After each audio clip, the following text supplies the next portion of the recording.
All right, everybody. Welcome back to the Mic'd Up Podcast with Zach and Dom. Yep. Today we've been what's the word? We've been on a hiatus.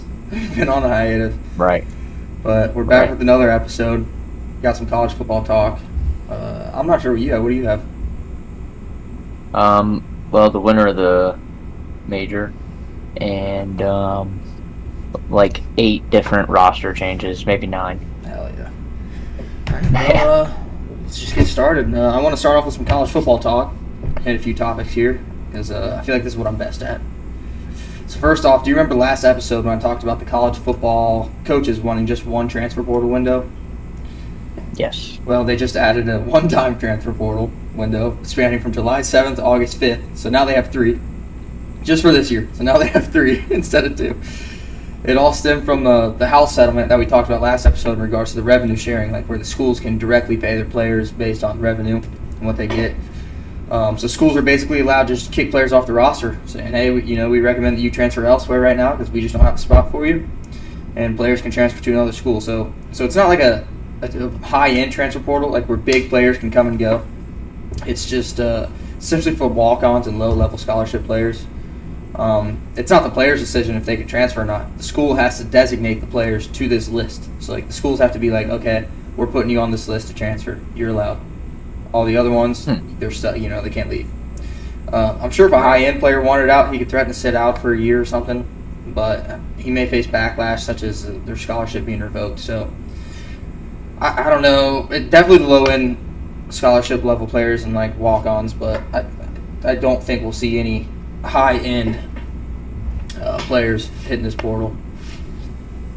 So I think this is just one-time thing too. It's not going to be there next year, just for this year, for a month long.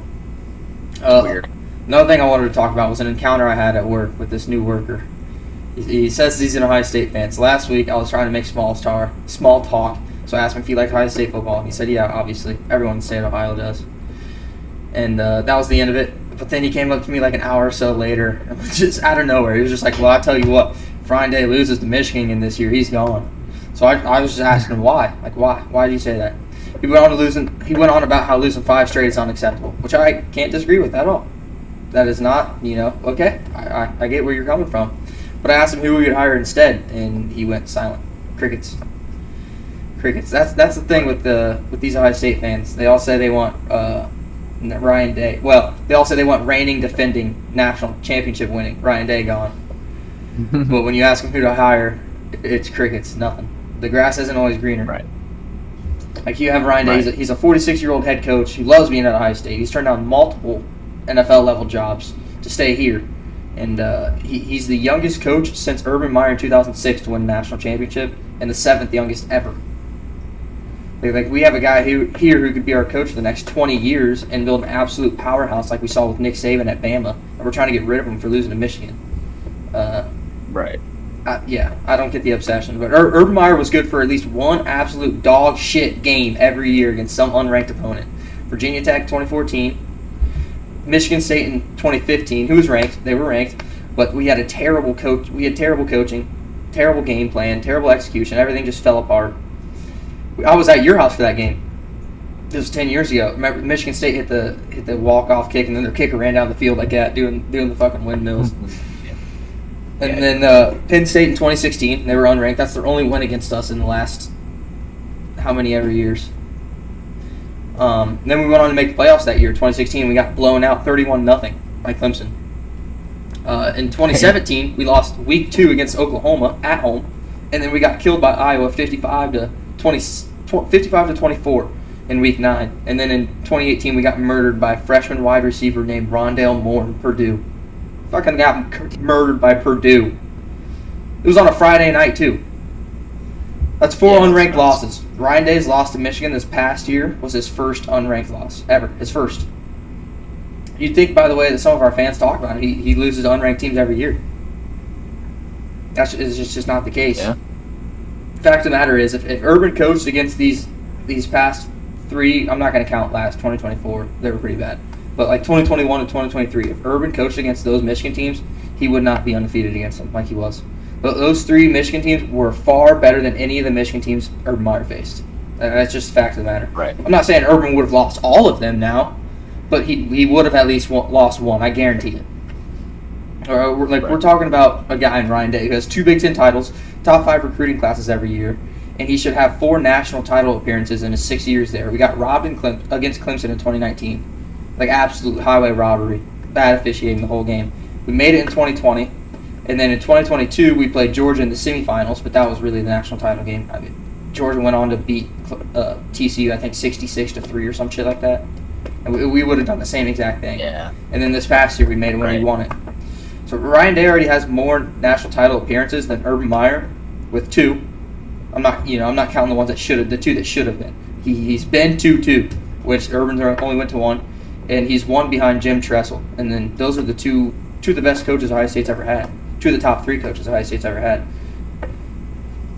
And not to mention, Ryan Day has the highest winning percentage among all active college football coaches with 88%. His absolute worst season by winning percentage is 85%. So we're talking about a dude that wins 85% of his games on his bad years, and we're trying to get rid of him for losing 1 game to Michigan per year. If this was the 90s and the early 2000s, I get it. You have to beat Michigan to make the national championship. That is not the case this year, or that's not the case this year and going forward. I mean the ultimate goal of every top 25 program walking into the season is to win a national championship. That's the ultimate 100%. Goal. You play sports to win championships. The lowest amount of games he's ever won is 11, excluding COVID, because we only played 8, in which we won 7 of those, by the way. Ryan Day started off winning his first 16 games as Ohio State's head coach, going back to when he was our interim coach in 2018. And those recruiting classes I was talking about, people want to say, Brian Hartline, who's our wide receiver coach and now offensive coordinator, and Tim Walton, who's our defensive back coach and co-defensive coordinator, they want to say that they're responsible for getting these recruits, these high-end recruits. Okay.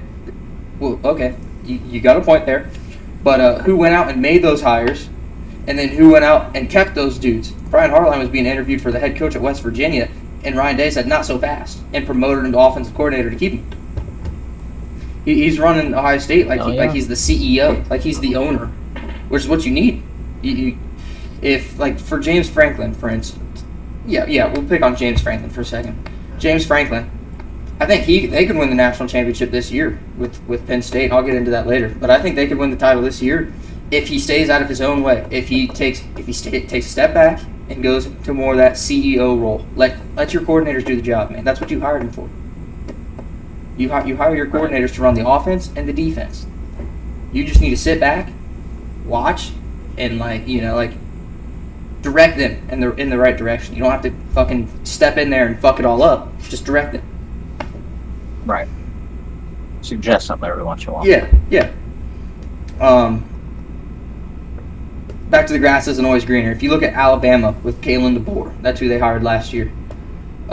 He was left with a way better program than Ryan Day was left with at Ohio State. Kalen DeBoer was left with a great program after Nick Saban walked in there and he lost 3 games. 4 games. He lost 4 games. 3 of them were to two 6-6 teams and then a 7-5 Michigan team. And the other one was Tennessee, which, okay, I get you're at Tennessee. If that was their only loss last year, great year for him. But it wasn't. They lost to 3 absolute shitter teams. Oh, and he missed the 12-team playoff. 12-team team missed it. Ryan Day walked into OSU, won his first 16 games, made the 4-team playoff in his very first season, and should have made the national championship in his first season at head coach at any level. That was the first time Ryan Day's ever been a head coach, any level. Pee Wee football, high school football, any of it. And Kalen DeBoer, Alabama's head coach, had 10 years of head coaching experience prior to going to Bama. So in no way, shape, or form, yeah, he was at Washington for 2 years, I think, before that. And he coached like low-level college football programs. But in no way, shape, or form do you fire Ryan Day for losing to Michigan. Sure, we did it with John Cooper in the 90s, like I was saying earlier. Those were the days when you had to beat your rival to win a title. That's not the case anymore. You don't fire a guy that guarantees 11 wins per year and makes the playoffs. Like that's just not something you do. Same reason Penn State needs to hold on to James Franklin. He gets 10 wins a year, which is good enough to make the playoffs every single year. And all you need is one good senior class, and you can win the title. If you have one good senior class, group of leaders, experienced players, veterans, you can win the championship. We did it last year. We had a majority of our team were upperclassmen. There's no head coach in the country other than Kirby Smart at Georgia that I would want instead of Ryan Day. And Kirby's not leaving Georgia. He's not leaving Georgia. He's not going to get fired. He's either going to retire there or he's going to take an NFL job. Similar like Saban at Bama. Alabama was never going to fire Nick Saban. He could have gone fucking 6-6. They were not going to fire Nick Saban. No. The best coach in college football, Kirby Smart. He's 1-6 against Alabama. Ryan Day's 1-4 against Michigan. Kirby Smart's 1-6 against Alabama. So miss me with that. Oh, he loses to Michigan bullshit. Kirby loses to Bama and goes and just won back-to-back titles in 21 and 22. Right. Yeah, and they're constantly a top 3 favorite to win the title every single year, similar to Alabama in the 2010s, like that Alabama dynasty. Mm-hmm. So that's my rant about Ryan Day and Ohio State and these fans. Because I just can't stand it. It makes no sense to me. I understand college football is not the NFL, okay, but it's getting as close to the NFL as it's ever been. You don't fire Mike Tomlin for losing to Cleveland when he's making the playoffs every year. Literally every fucking year. Exactly. Yeah. You don't fire that dude. All you need is one good year, one good team, and you can win a fucking Super Bowl. Right. In other news, the release of College Football 26 comes out July 10th, and Ohio State has the 2 highest rated players in Jeremiah Smith and Caleb Downs, which should be no surprise. I think they're the 2 best players in college football on their respective sides of the ball. Best offensive player, Jeremiah Smith. Best defensive, Caleb Downs.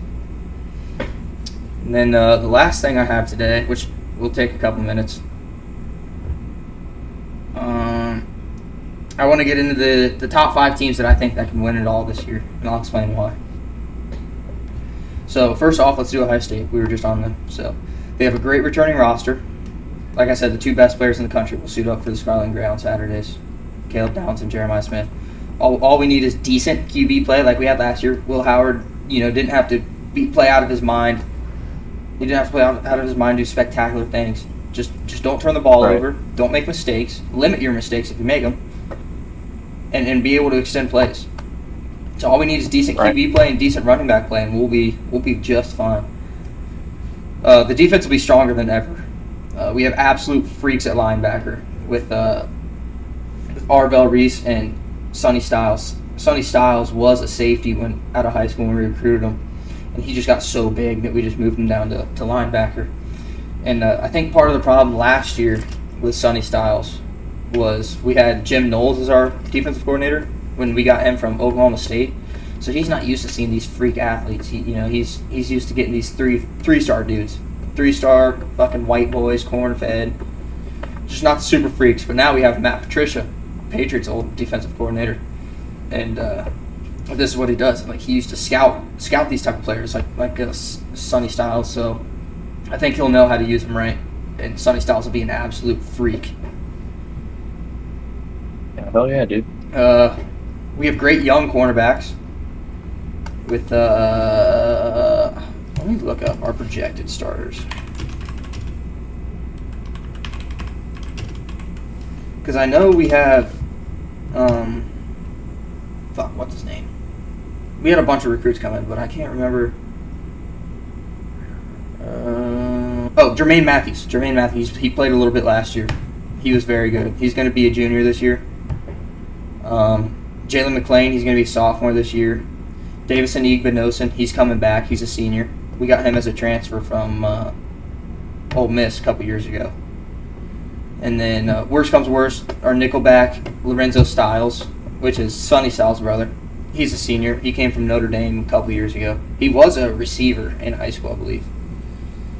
We moved him to corner. And then we also have Caleb Downs, like I said. We're going to have Caleb Downs who can help those young cornerbacks. He can drop back in coverage and help him. He can blitz and help him. He can play man coverage. He can play zone. Caleb Downs can do anything. So he's going to be great. The only worry I have on the defensive side is the defensive line, and more so the defensive tackles. We'll have Caden McDonald as one of our defensive tackles, which I'm not so worried about. He was an absolute stud last year. Dude was a unit. I don't think he started last year, but he rotated in and out, and every time he was in, he made a play. I'm more so worried about how Edric Houston will play. he, what year is he? He's going to be a sophomore next year, so he's a freshman last year. So I'm more so worried about how he'll play, and then the depth that we have at defensive tackle. We have Will Smith Jr. Will Smith played here back in the 90s, but I think he was a 3-star coming in.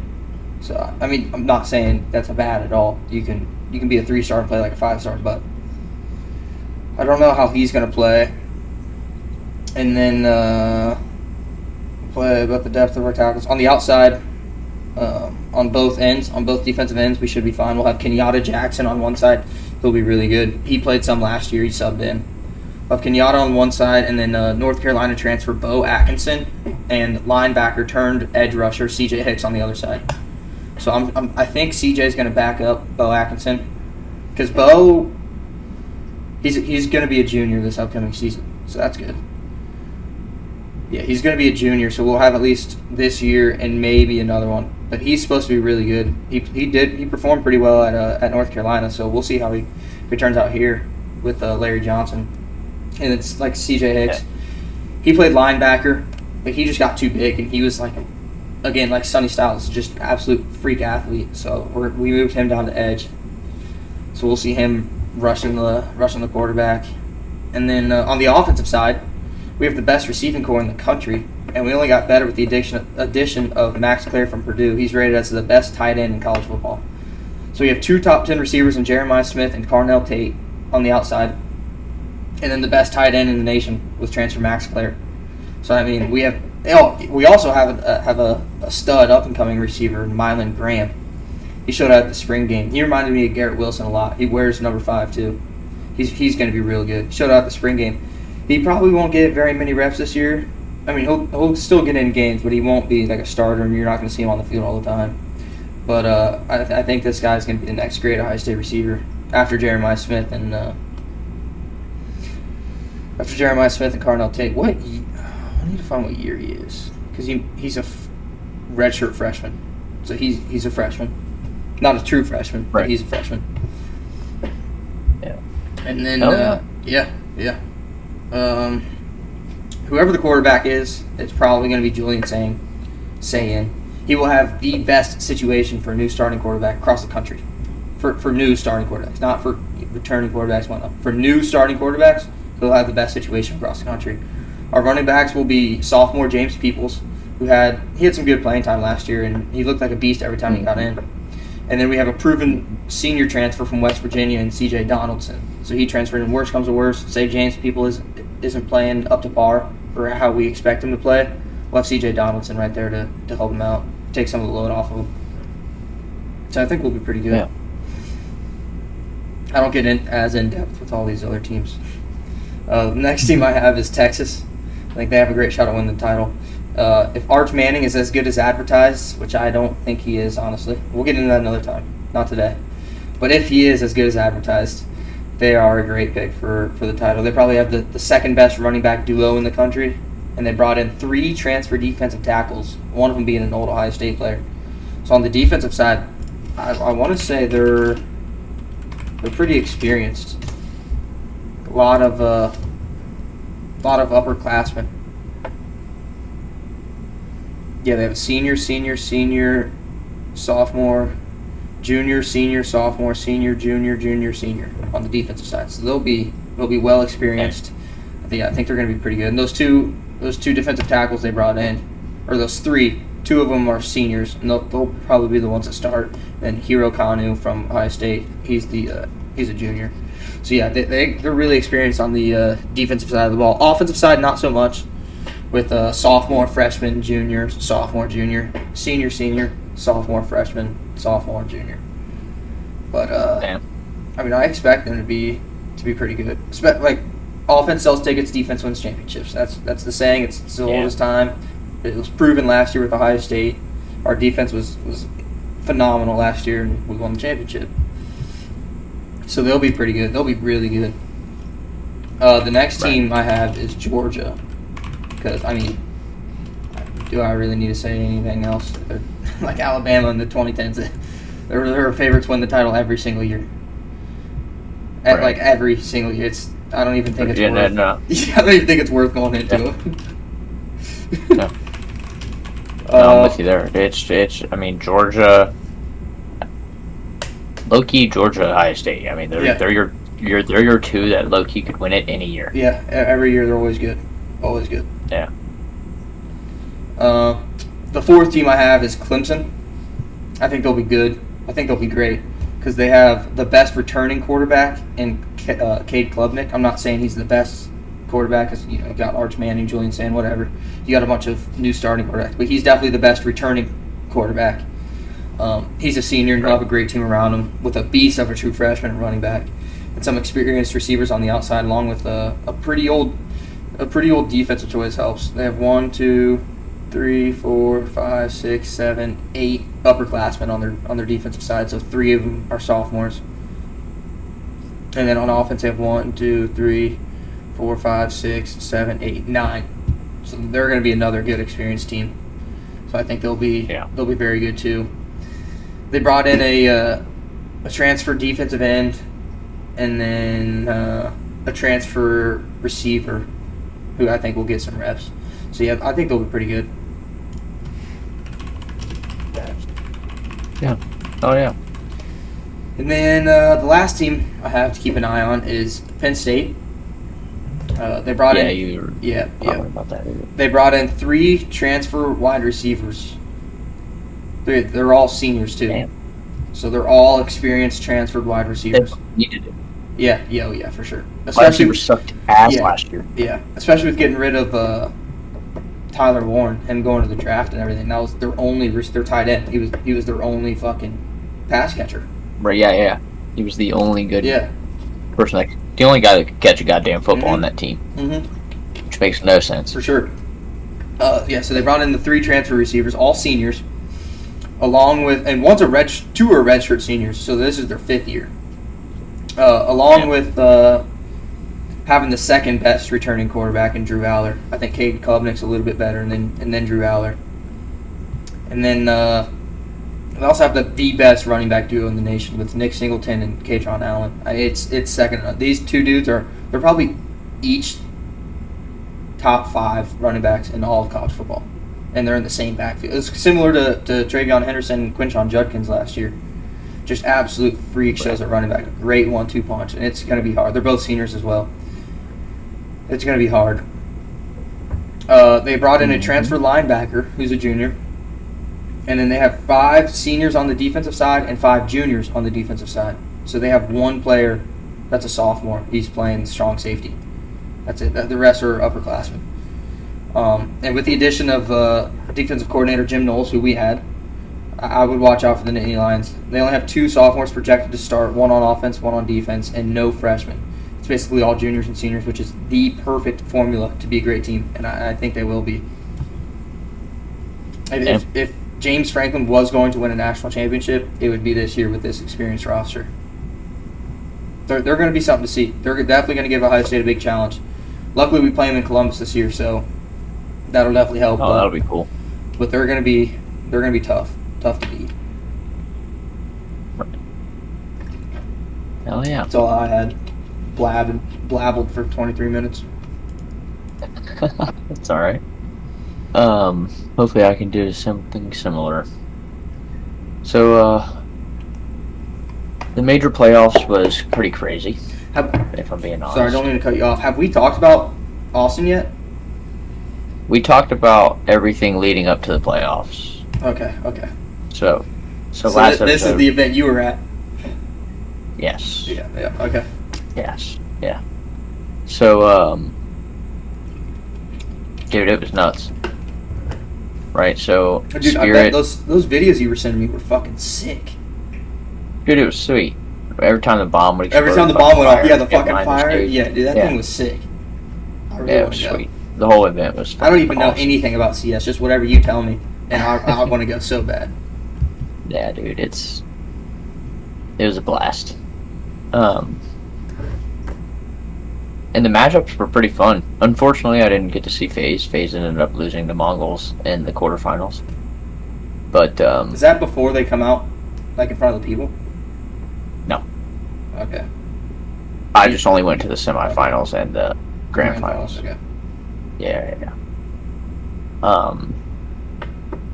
So, yeah, didn't get to see FaZe. Didn't get to see Spirit either. Spirit lost in the quarterfinals to Malice, which I was not expecting. I had Spirit beating Malice in that game. But yeah, I would have assumed it was going to be Spirit and Vitality in the grand they were on the same side of the bracket.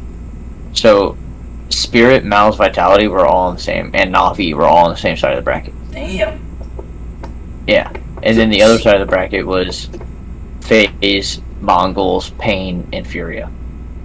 So whoever made it out of the fucking Vitality bracket was winning it. Whoever made it out of the Vitality side was fucking... They were winning it. Yeah. That other side stood no And of chance. course... Yeah, and of course Vitality made it out of it. Yep. Yeah. They 2-0'd Navi and 2-1'd Malice. I mean, it was... Yeah. But the Mongols, they 2-0'd FaZe and then 2-0'd Pain. Went straight to the grand finals. Damn. Their deepest playoff run ever. The furthest a Mongolian team has ever made it in a major. Ever. Even taking a map off of Vitality in the grand final. So it was 2-1 in the end.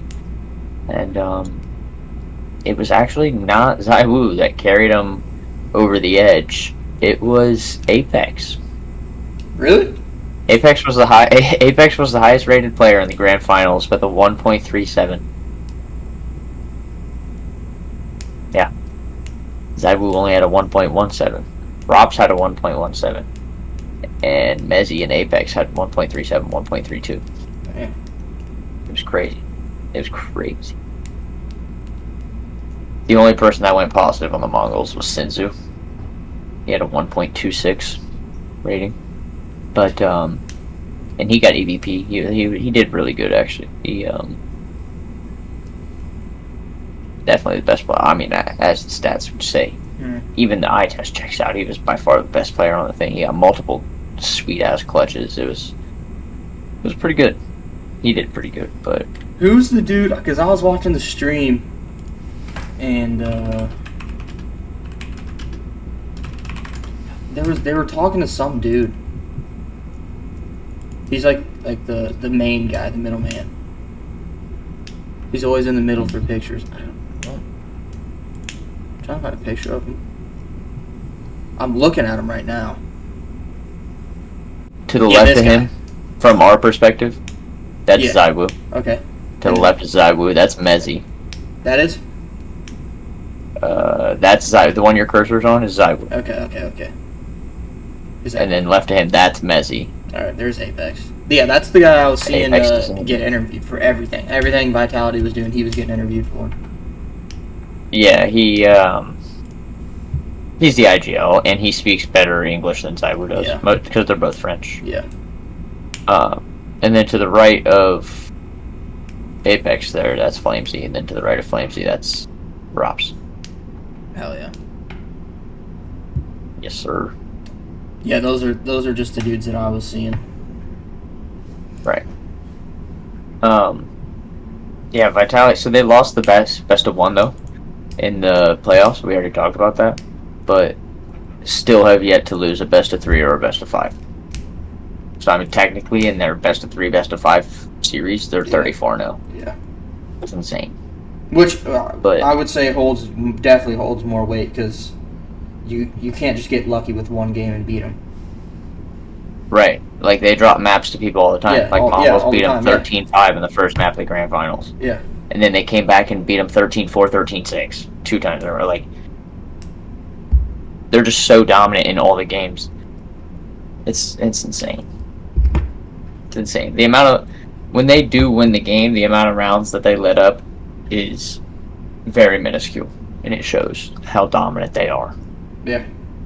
They're just clearly the best team in the world right now, and they have been all year. And there's no sign of them stopping. Unreal. Yep. No. At all. So like they won the Grand Slam already in the first half of the year, and since they won IEM Dallas, they have a chance to get a second Grand Slam in the same calendar year. Yeah, because doesn't the season like restart in June or something, middle of the year? Yeah, season just ended right there. The Austin was the end of the season. Right now we're in the player break, and then the second season of the year will start in like a few days. Hold on, let me look.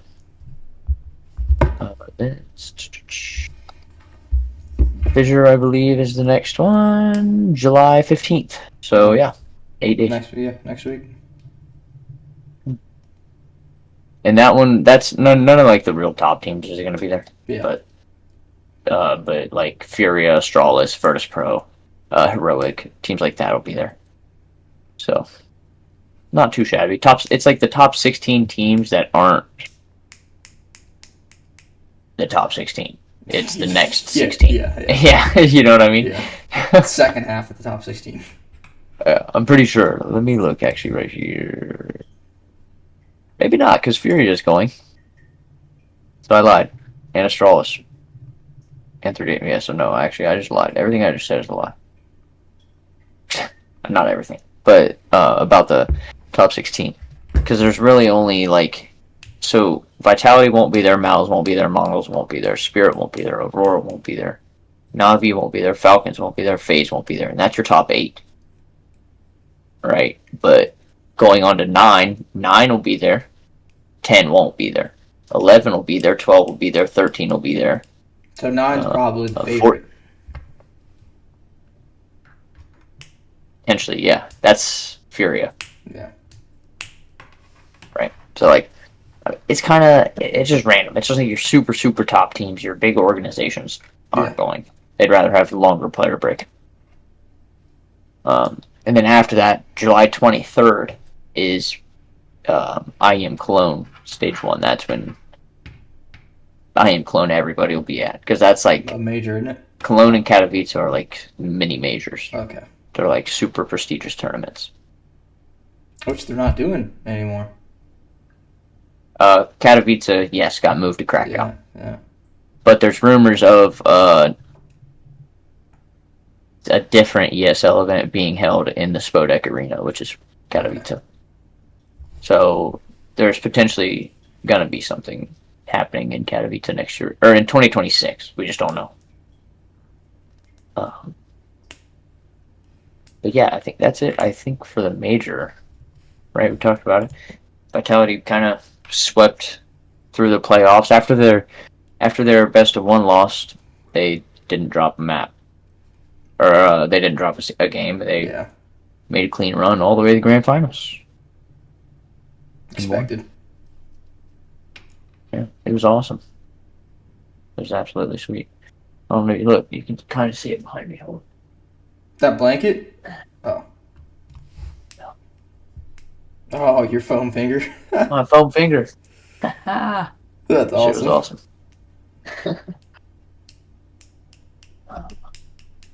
But yeah. Also, right here, there's a bandana. That's what I was looking at earlier. Right before we started, I was like, that looks like it says major. Yeah, it does. And it's got like the blast, like the horns and shit right there. Yeah. From the Longhorn. Yeah, it's sick. Fuck with it. But yeah, so that's it for the major. But like I said earlier, I've got quite a few roster moves to talk about. Let's hear. So Virtus Pro replace a very recent signing in Flamus. Flamus still has like 3 years left on his contract, and they replaced him with Perfecto. And Perfecto hasn't played in a year. Like, he hasn't been signed to a team in quite some time. So why they would replace him with him, only time will tell. I don't really know. Because as far as I'm concerned, like, don't get me wrong, when he did play, he was very good. Mm-hmm. But I mean, taking a hiatus like that, that's we took a hiatus, that's a hike. That guy's gone. Yeah. But yeah, so I guess good luck to Virtus Pro. I don't really know. I've never really, in recent times, Virtus Pro has not been great. What's the word I'm looking for here? Intriguing? Oh yeah. I guess. I don't know. They're not really fun to watch. Yeah. quite boring. So, but the next major signing is Furia. They've officially signed Kendrick to the team. He was only on loan technically for the major, and their major run went very well. They made it to the playoffs, Yeah. so they decided to keep him.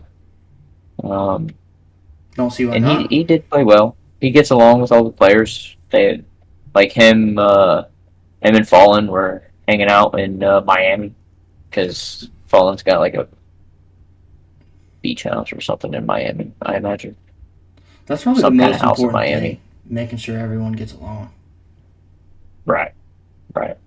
That's one of the big issues with Navi. Really?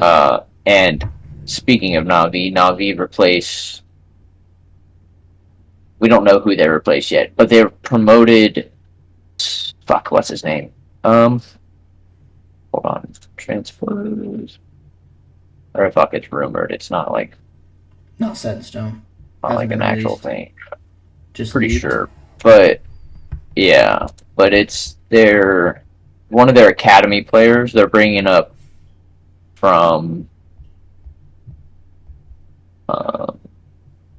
So they're bringing up one of their academy players because their academy team is ranked number 43 in the world and is technically getting didn't like they have to deny some invites because Navi can only have one team at an event. Yeah, like a Right. like a farm team. Yeah. And they already took his name off of the HLTV website, so I can't see the Navi Juniors player's name, yet he's not on the Navi team. So I don't know. I don't know the dude's name. It's like starts with an M, I'm pretty sure. God, why can I not remember this? Maka maybe? No, Maka plays for 3D Max. Pretty sure. Fuck. Hold on. I will find this. Okay. Said Navi. Yeah, Navi. He played for Navi Junior. They dropped him. Just, no, they promoted him to the main lineup.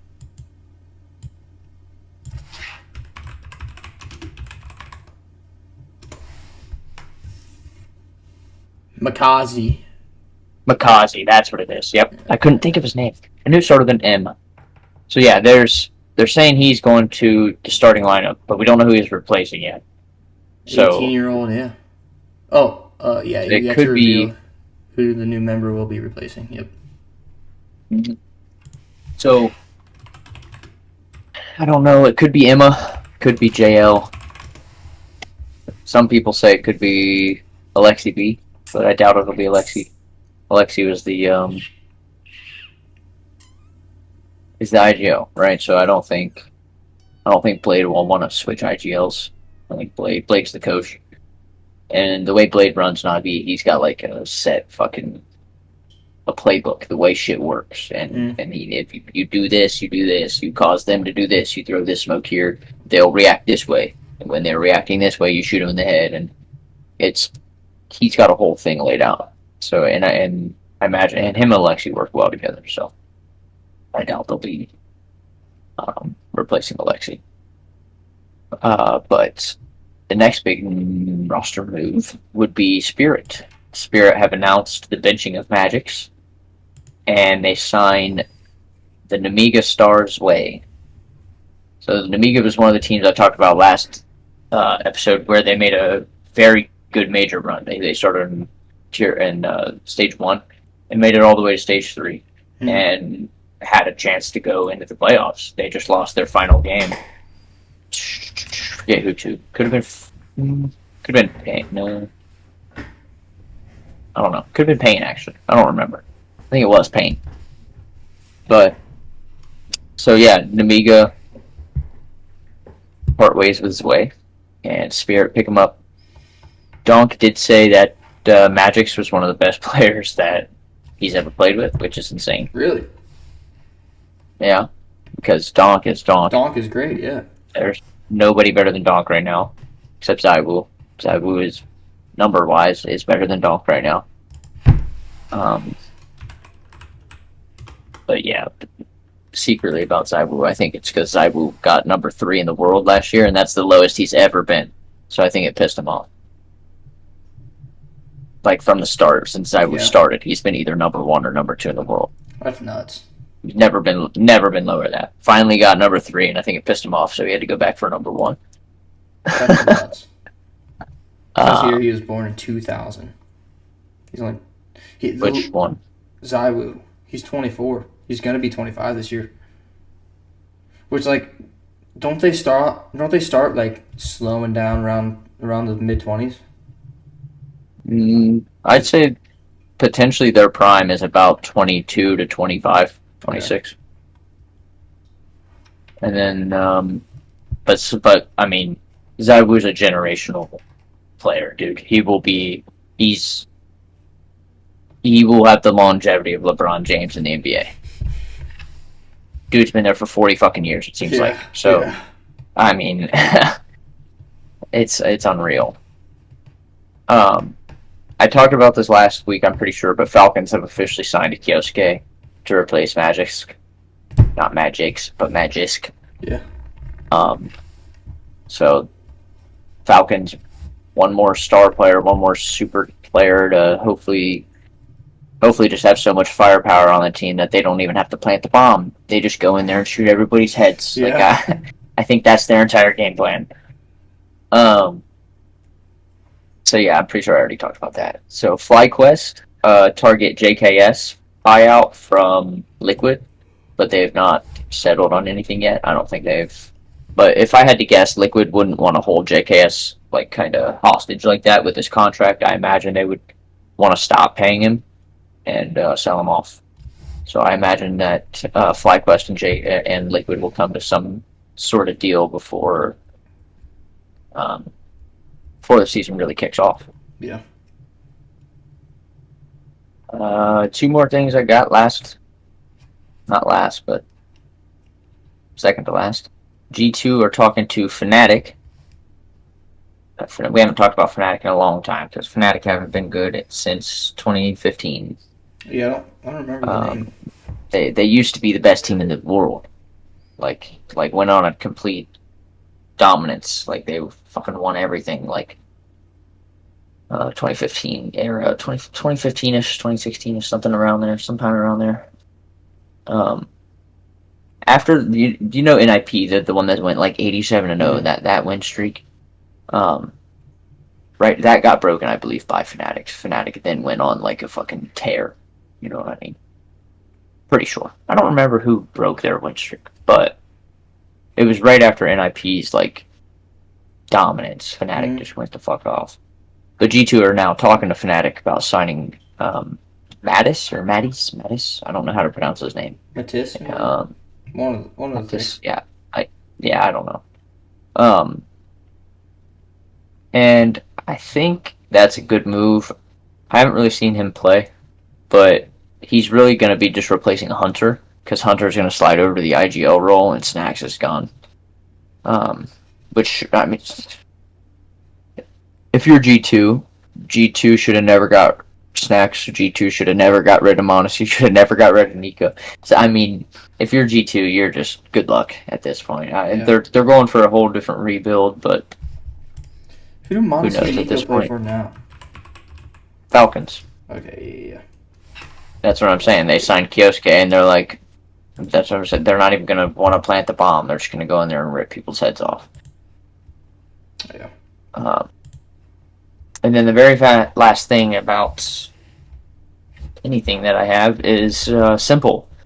Simple says that if FaZe is not able to buy him out, and that if Na'Vi do not want him back to play on the team, he is still determined to play. He's still looking for, as he puts it, a home. A home? Yeah. He wants to go play. He wants even if that means he has to wait out his contract at Na'Vi, to where he goes somewhere for free, which Na'Vi would fucking hate. So they're gonna want to get rid of him for some money. Yeah.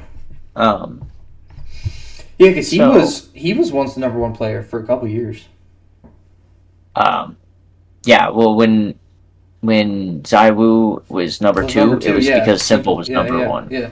Yeah. So, okay.